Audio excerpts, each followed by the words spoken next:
regarding the variants, are there certain areas more than others that people need to be more concerned? Will we get a specific breakdown of exactly where P1 has been? And I'm wondering the growth of that, how concerning that is to you, because it's certainly getting a lot of headlines.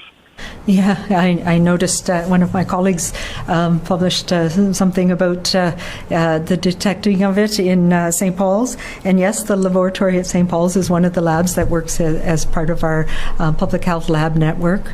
The initial cluster of the P1 variant, this one associated with Brazil, was in Vancouver Coastal, and that was investigated and contained, and we were fairly confident about that, the good work that my colleagues in public health are doing around case management and contact tracing and determining, circumscribing around that cluster.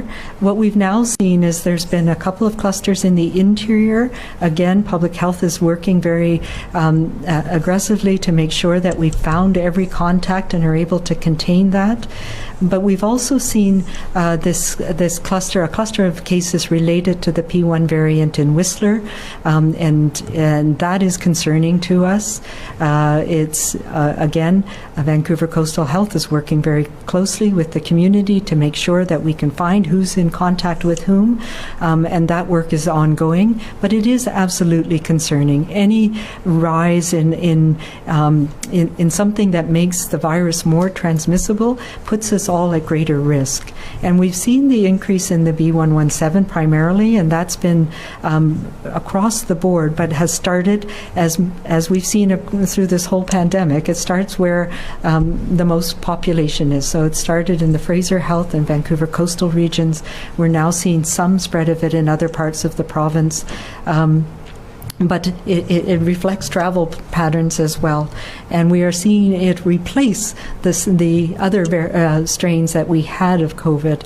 And this is one of the reasons why we've put in these indoor restrictions right now.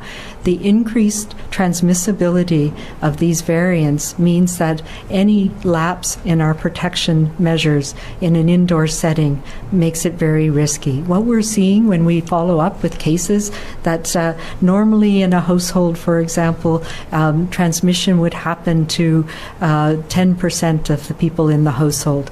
Now we're finding with some of these variants, despite people trying to stay away from others, that it spread that much more easily. So all of the measures that we need to take are that much more important.